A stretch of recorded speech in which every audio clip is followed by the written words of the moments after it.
BlackRock really is the opposite of Donald Trump in so many ways. You're authoritarian, you're anti-populist, you're top-down. Are you going to change it all in light of the U.S. presidency? How is Donald Trump, have you talked to Donald Trump since he was elected?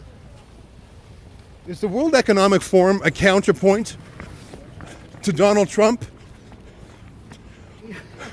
Why are you running away from simple questions? Just answer a question. Have you talked to President Trump yet? Why are your bodyguards pushing away journalists, Mr. Fink? Ezra Levant here in Davos, Switzerland. I'm here for the annual meeting of the World Economic Forum. I just landed in Zurich a couple hours ago. I came in from Washington, D.C., which, of course, is the center of the Trump revolution, a revolution against globalism, against socialism, against environmentalism, against wokeism. And it's incredible, the energy. America's back. It's a nationalism. And to fly here to the heart of darkness with this crypto government, that really is what the World Economic Forum is. It's like going from light to darkness. I'm standing in front of the BlackRock Pavilion, which is at the end of the main street in Davos. You can see these perfectly polished Mercedes vehicles. BlackRock, as you know, is the enormous asset manager, trillions of dollars under management. Larry Fink is their boss. You might think, well, that's a super capitalist. That's a Donald Trump kind of guy. You're wrong, because for some reason, and I don't know what it is, Larry Fink and other masters of the universe like that, they use their investment power to corrupt companies through shareholder decisions. For example, if BlackRock owns a big stake of a company, they will insist that that company uses what's called ESG, environmental, social, and governance measurements. That's the corporate version of DEI, diversity, equity, and inclusion. So what's happened is, you might think that these massive corporations are capitalist running dogs, but actually they're socialists. I mean, just like George Soros is a billionaire, but he's a socialist. In fact, I think it's fair to say he's a communist and a one world governmentologist. So you might be asking, well, what is the difference between globalism and nationalism? I'll give you an example. Nationalism, it's tied to the people on the ground in a particular territory, a people, a culture, a language. There's a cohesive local group. But globalism doesn't believe in that. It doesn't believe in the same local democracy. It's the opposite of populism. So, for example, here at Davos, you'll have meetings behind closed doors with people from different countries, none of whom have an elected mandate, and they'll sort of hammer out policy ideas and ideologies and philosophies. You might know the phrase "build back better" or the Great Reset. These are ideas hatched at the World Economic Forum. Now, they're not passed in laws. They don't issue legislation. They don't debate bills or anything like that. But they come up with these policies, and then all the delegates here go back to their home countries like birds in a flock. They're all in formation, and it's sort of startling. One of the main things about Davos is that it is not transparent. Whereas in Washington, D.C., or in Ottawa, Canada, or in London, UK, you have a lobbyist registry. You have to politicians have to disclose who they met with. There's a transcript of, the debates in Congress or Parliament called a Hansard, the congressional record. There is some scrutiny. There's checks and balances. In real nationalist democracies, there's an opposition party. In parliamentary systems like Canada and the UK, there's question period. Not so at the World Economic Forum. There's no opposition here. The World Economic Forum is owned by one man, Klaus Schwab, and he cannot be removed. It's his party. He's a billionaire because of it. There's no independent press as there is in a real government. Oh, there are journalists here, but they're part of the system. They pay to play. They pay hundreds of thousands of dollars for inside access. On the other hand, Rebel News, we apply for accreditation every year, but they don't even respond, actually. They don't even bother to reject us because we ask skeptical questions. So it's iconic to me that BlackRock is at the beginning of the main thoroughfare, because they are in some ways the dominant force of the World Economic Forum. One last thing before we start making our way down the street. As all Canadians know, and those who follow Canada would know, a few weeks ago, Justin Trudeau, who was a young World Economic Forum global leader, he announced his intention to resign.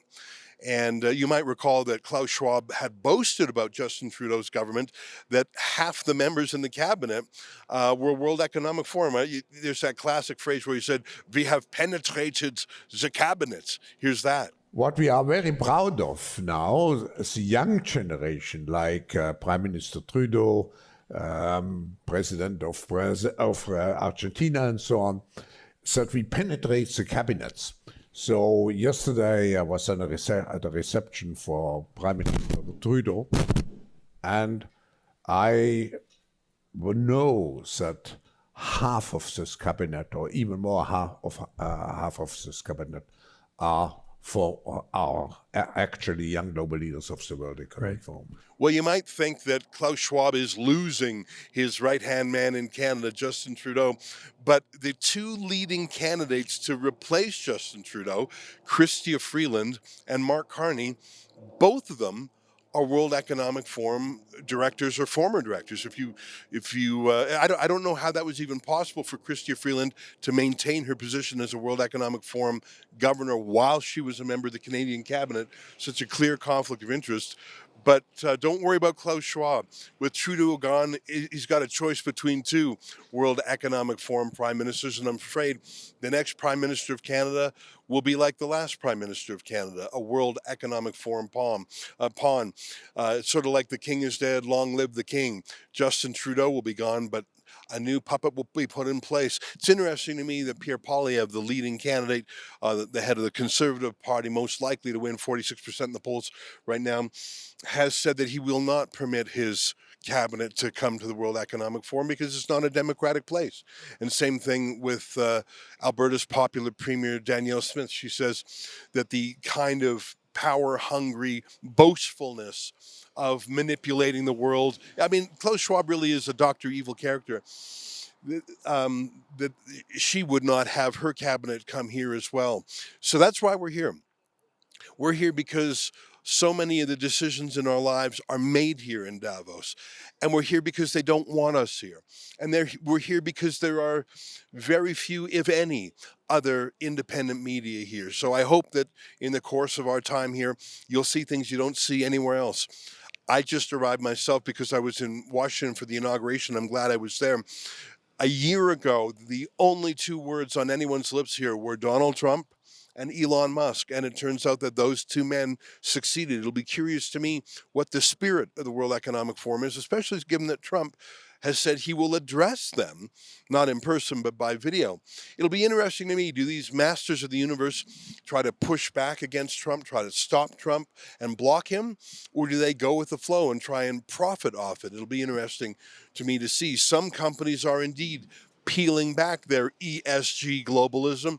I think in many cases they're just renaming it, but keeping it in its intentions. It is socialism or cultural Marxism, pure and simple. I don't think they'll give it up easily. For all our reports, you got to go to wefreports.com. And it's pretty hard to get here. I took 3 flights. I went Washington, Toronto, Montreal, Zurich. And then I took 3 different trains to get here. They make it hard to get to the World Economic Forum. It's in this ski village called Davos, and they take over the whole town. They book every hotel room and every Airbnb, so we have to stay one town over in Closters, and it's a 40-minute train ride. They really, really don't want outsiders here. It's, the old saying, what happens in Vegas stays in Vegas. What happens in Davos stays in Davos. Like I say, there's no independent press. There's no checks and balances. There's no lobbyist registry. There's no independent media. We are trying to find out what goes on in Davos, and we have one advantage. And that is when these VVIPs leave their protected fortress and come out and mix with the peasants, they let their guard down because this is their safe place. Because, like I said, there is no independent press other than Rebel News.